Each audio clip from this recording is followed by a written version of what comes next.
Thanks for tuning in to Dive Spear Eat. Today, we're going to be going over how you can make your own spear gun rubber. It's my Pathos Sniper 85 roller, and we're going to be using some of these. So I don't know if you noticed, but on my particular gun, I don't have a current kicker on the gun, and nor did I before. I've been running with just a single rubber for a while now. No reason, I kind of just bought it like that, but I will be adding it again to hopefully nail some big fish with some extra power and range. But so you might be asking yourself, how do you measure the length of the rubber that you need for a given gun? So actually use Daniel Mann's recommendation. You can follow him on YouTube. He's some super awesome spearfishing videos. But what he recommends is actually measuring from the beginning of wherever the rubber is going to be. So in this case, it's going to be that hole right there where the kicker goes in. So measuring from there, going all the way to where this might be the furthest shark fin back. So in this case, I know I have two back here, but the kicker won't be going back there at this furthest. It's going to be here. So I would measure from here all the way to the opening here, multiply that by 2, and then divide by 2.7. So again, measure from opening to furthest shark fin, multiply by 2, and divide by 2.7. So actually I already have that marked up. And obviously, if you already have the rubber size or the previous rubber on the gun, cut it off, measure, and that's pretty easy. You just cut it where it was before. So for this build, what you'll need is some rubber right here. So for most guns, it's the rubber size is a 16 mil for most of the time. For the kicker that I'll be doing today, I'll be using a 14 mil. Here, I know you can't really tell from the video, but this is a little smaller, 14 mil, and usual are 16 mil, but I would check with your gun manufacturer and make sure you have the right size. So we have your rubber here. You'll need some sort of lighter, some sort of lubricant. You don't have to use this particularly. You can use dish soap if you'd like, and some water, but I just have this on hand, so I'm gonna use this. Some wax cord, and this will be used to tie down the bridle inserts and secure those in place. And that's a 1.3 millimeter that I'll be using. Some Dyneema. This will be used to create the bridle inserts, and possibly the assist if you want to make it out of this. And this is a 1.8 Dyneema cord. You can use 1.8 to 2. It's pretty common. Next up, a knife, some sort of sharp knife. And then I would say one smaller Phillips or screwdriver. In this case, it's the Torx. Doesn't really matter as long as it has a little pointier end, not a flat head if possible, but something small. This will be going into your rubber. And then two, I guess, regular size screwdrivers. In this case, they're Torx, but it really doesn't matter as long as it's pointy at the end. So we have two of those.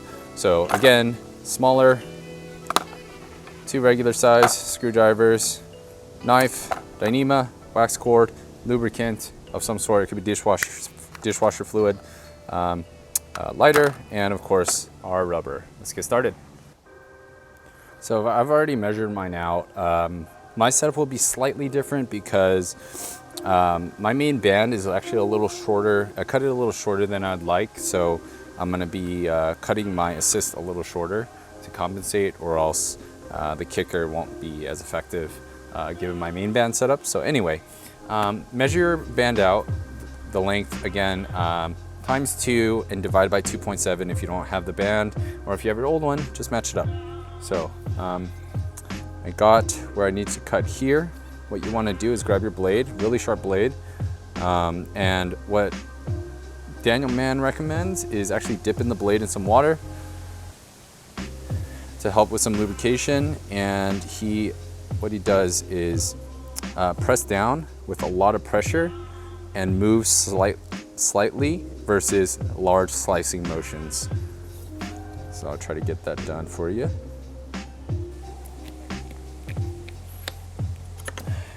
There we go. So again, it was applying a lot of pressure and just kind of wiggling the knife versus sliding or making huge slicing motions. So a pretty clean cut, if you can see that. But yeah, so now we have our kicker rubber. Let's get on to making the bridle inserts to put into these.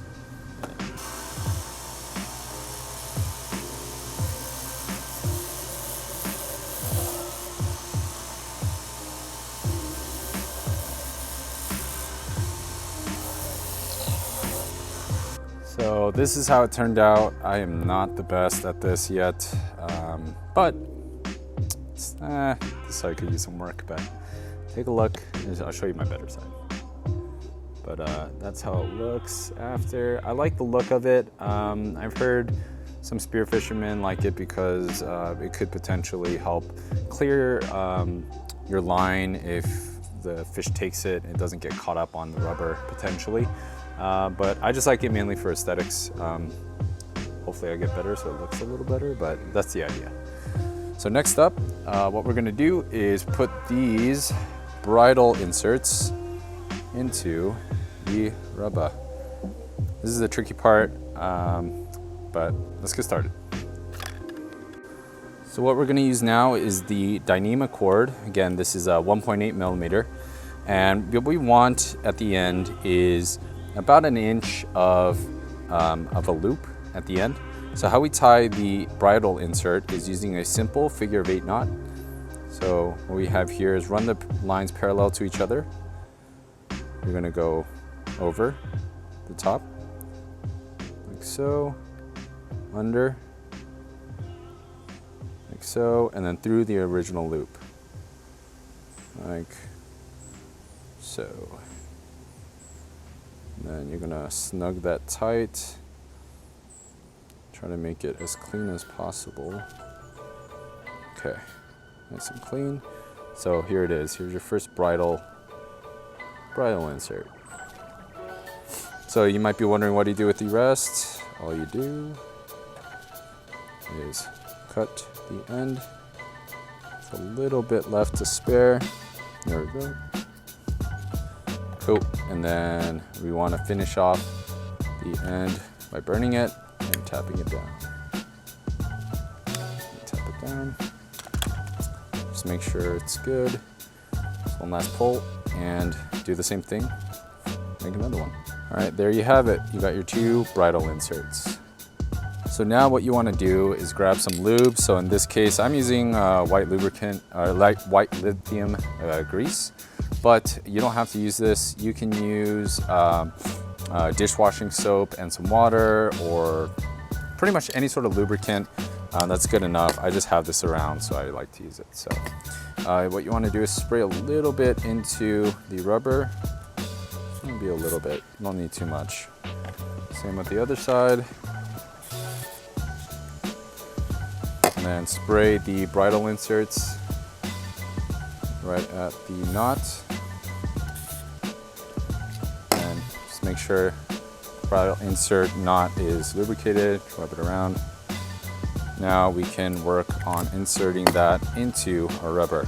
So that little Torx or small screwdriver that I mentioned earlier, this is where this comes into play. What you want to do is grab a bridle insert, and if you notice there is a small seat right there. What I mean by seat, a little indentation where you can stick the screwdriver into, and that's going to help position this bridle insert into the rubber. So I put it into there, I use my index finger, I put enough tension where it doesn't move around, like so, this. And then now I'm gonna grab the rubber, and what you wanna do is choke up as much as you can into the rubber, like this, versus down here, because the chances of you missing and stabbing yourself is pretty high if you grab it by the bottom and you get no support there. So choke up as high as you can go. What you want to do, I'm going to try to show you the best I can, is insert. Yeah, that's going to happen, so don't be frustrated, take your time.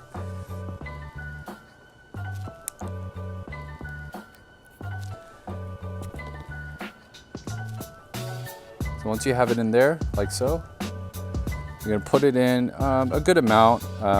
You can put it in a little further than you'd like because we're gonna end up pulling this bridle insert out a little bit further anyway.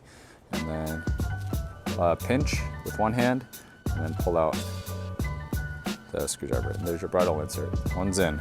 Do the same on the other side.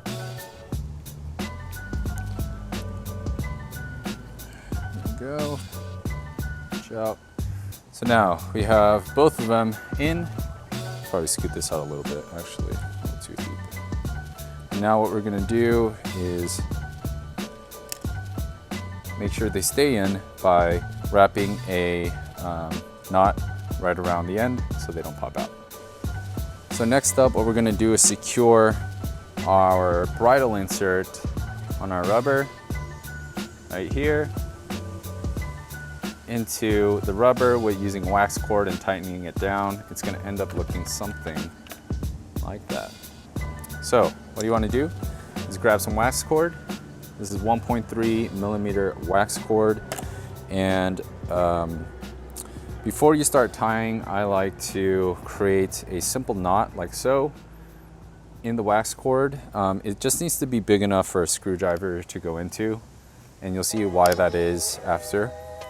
So very simply, you want to make a loop through. So we got loops on both ends of the wax cord. Now we can start tying.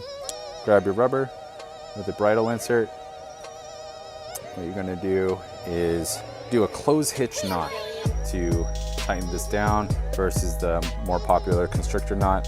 I take this tip from Daniel Mann, and what he claims is that the close hitch knot is rolled in, so the pressure around the rubber is more even, so it can be a little bit more friendly on the rubber, so it lasts a little longer. But so far it's worked for me. I like it and it's quick. So what we're gonna do is get our wax cord.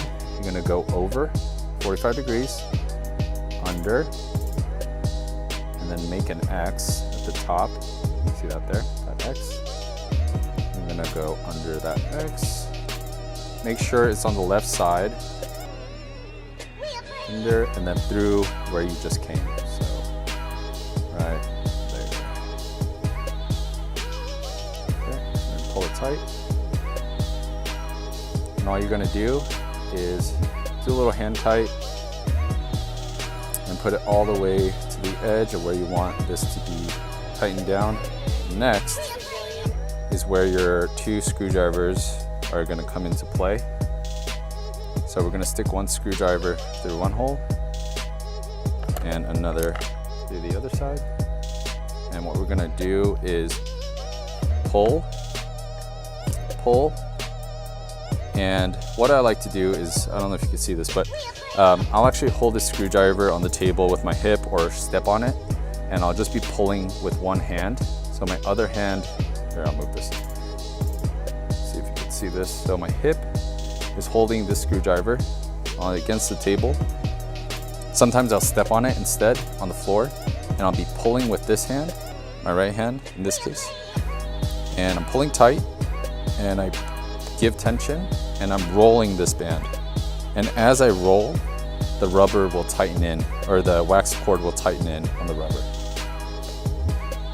So it's working now.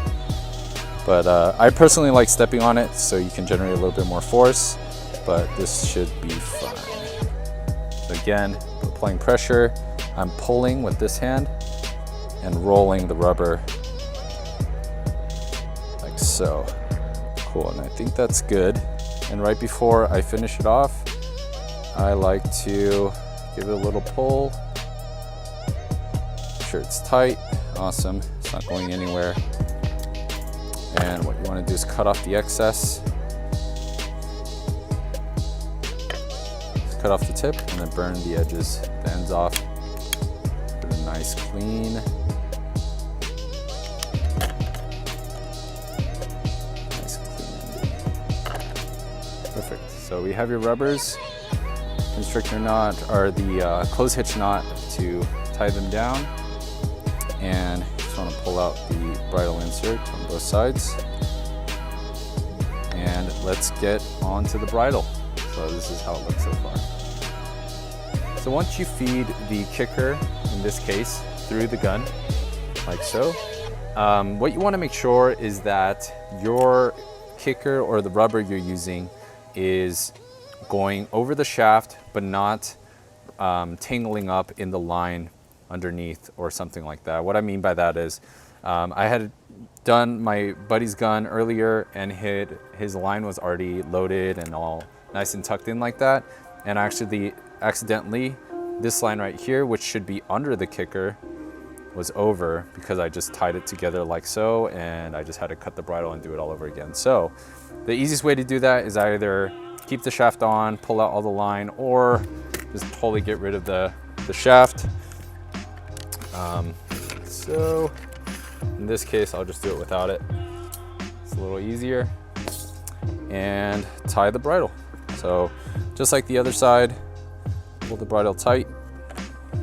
And we're gonna do that knot, same knot on this side. So pull through. And since I made my bridle inserts a little too long, I'm probably gonna make the actual bridle a little shorter, or just long enough.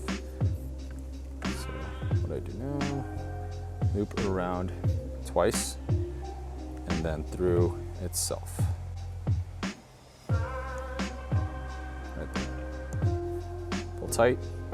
And you can see with my left hand, I'm pinching where I want, hopefully, the bridle to end or complete. Pull that tight, cut off the excess like we've been doing. Burn the edge and mushroom it out.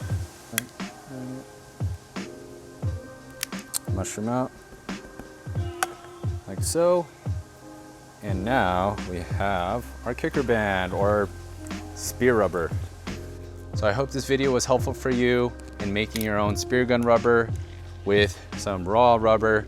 And what you want to do is take your time. It took me a while to get somewhat proficient at it, I guess. Still have plenty more to work on, like my bridle insert length tends to be a little too long, but it works. It's a great skill to learn. Take your time. You'll develop it over time, and it's just another thing that you can do. I hope this was helpful. Please like, comment, subscribe, and until next time, dive safe. Thank you for watching.